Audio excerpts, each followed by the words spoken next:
सव्वाशेर news चॅनलला पाहण्यासाठी आजच सबस्क्राइब करा व बेल आयकॉन दाबायला विसरू नका। नवीन व्हिडिओ पाहण्यासाठी आजच आमच्या चॅनलला फॉलो करा। तसेच अहिल्यानगरमध्ये शुक्रवारी शिवसेना उद्धव बाळासाहेब ठाकरे गट आणि महाविकास आघाडीच्या वतीने बाजारपेठेत जोरदार आंदोलन करण्यात आले। महाराष्ट्राशी आणि शिवसेनेशी गद्दारी केल्याचा आरोप करत 6 फुटीर खासदारांच्या प्रतिकात्मक पुतळ्याची गाढवावरून वरात काढण्यात आली। आंदोलकांनी पुतळ्याला जोडे मारले आणि पायदळी तुडवले। यावेळी फुटीर खासदारांना श्रद्धांजली वाहून निषेध व्यक्त करण्यात आला। शिवसैनिक, पदाधिकारी आणि कार्यकर्ते मोठ्या संख्येने सहभागी झाले होते। तीव्र घोषणाबाजीने परिसर दणाणून गेला होता। हे आंदोलन प्रतिकात्मक स्वरूपाचे होते, मात्र कार्यकर्त्यांचा संताप तीव्र स्वरूपाचा दिसून आला। सध्या अहिल्यानगर महापालिका निवडणुकीच्या पार्श्वभूमीवर महायुतीत बिघाडी झाली आहे। भाजप, राष्ट्रवादी, अजित पवार गट एकत्र असताना शिवसेना शिंदे गटाने स्वबळाचा नारा दिलाय।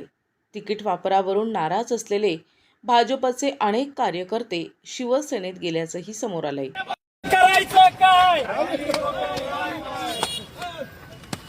काळ्या भावशाचं करायचं काय?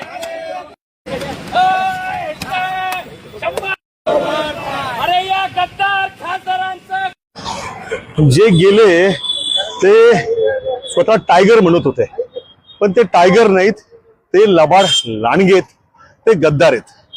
हिंदुहृदय सम्राट बाळासाहेब ठाकरे, पक्षप्रमुख उद्धवसाहेब ठाकरे यांच्या जीवावरती ते सगळे मोठे झाले होते।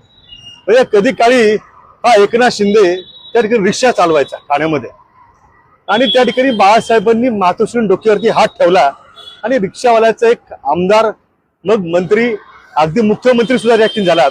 पण बेईमानी करून, गद्दारी करून मातोश्रीच्या खाल्ल्या मिठाला त्या ठिकाणी न जागता ज्या ताटात जेवले त्याच ताटामध्ये घाण करण्याचं काम त्या ठिकाणी या महाराष्ट्र द्रष्ट्यांनी केलेलं।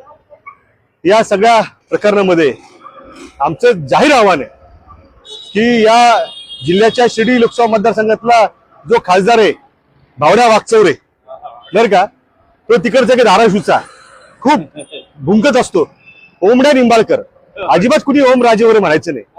हे कसले राजे, बरोबर, हे कसले राजे। त्यामुळे या 6च्या 6 खासदारांनी पहिले आपल्या खासदारकीचा राजीनामा जो आहे तो त्या ठिकाणी द्यावा, आणि मग त्या ठिकाणी कुठल्या पक्षात जाऊन शेण खायचंय ते खुशाल त्या ठिकाणी खावं। मला या निमित्ताने एक घटनात्मक बाब आपल्यासमोर आणून द्यायची आहे की या देशामध्ये दुर्दैव असं आहे की जर त्या ठिकाणी मुलांचे परीक्षांचा पेपर फुटला तर पुन्हा परीक्षा त्या ठिकाणी घेतली जाते, पण आमदार खासदार जेव्हा फुटतात तेव्हा परत निवडणुका का नाहीत? हा आज या देशातल्या जनतेला प्रश्न आहे पडलेला। आज देशावरती ऊर्जेचं संकट आहे, पेट्रोल, डिझेल, गॅसची दरवाढ, त्याच्यामुळे सामान्य नागरिक त्या ठिकाणी हैराण आहे। पण दुसऱ्या बाजूला त्या ठिकाणी 50 कोटी रुपयांचा महाराष्ट्राच्या जनतेला, महाराष्ट्राच्या तिजोरीला त्या ठिकाणी लुटून जो लिलाव खरेदी केला गेला आणि महाराष्ट्राचा स्वाभिमान दिल्लीच्या पायाशी त्या ठिकाणी आंदण ठेवला गेला। महाराष्ट्र हा गद्दारीचा इतिहास कधीही विसरणार नाही। आज अहिल्यानगर शहरामध्ये शिवसेना उद्धव बाळासाहेब ठाकरे पक्ष, राष्ट्रवादी काँग्रेस शरदचंद्र पवार पक्ष, त्याचबरोबर रिपब्लिकन पार्टी ऑफ गवई गट, त्या सगळ्या घटक पक्षांच्या वतीनं संताप जो आहे तो रस्त्यावरती उतरून व्यक्त केलेला आहे। गाढवावरून या ठिकाणी या 6 गद्दारांची दिंड जी आहे ती आम्ही काढलेली आहे।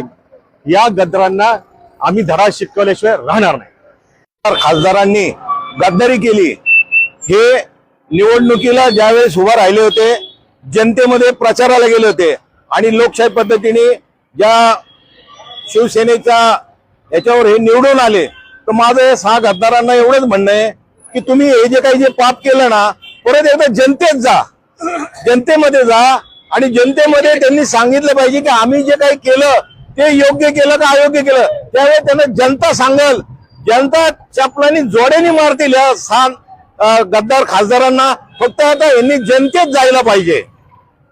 6 खासदार हे शिंदे गटात प्रवेश करून यांनी जो लोकशाहीचा जो घात केलेला आहे त्याचा प्रथमतः मी भिंगर शहराच्या वतीने, आमच्या महाविकास आघाडीच्या वतीने जाहीर निषेध करतो।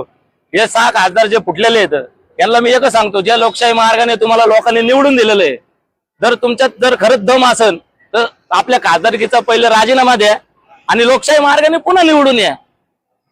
तरच पुढच्या वेळेस जर जेव्हा तुम्ही लोकांच्या हाताबाहेर पडायला जाता तर लोक तुम्हाला चपलाने मारल्याशिवाय राहणार नाही.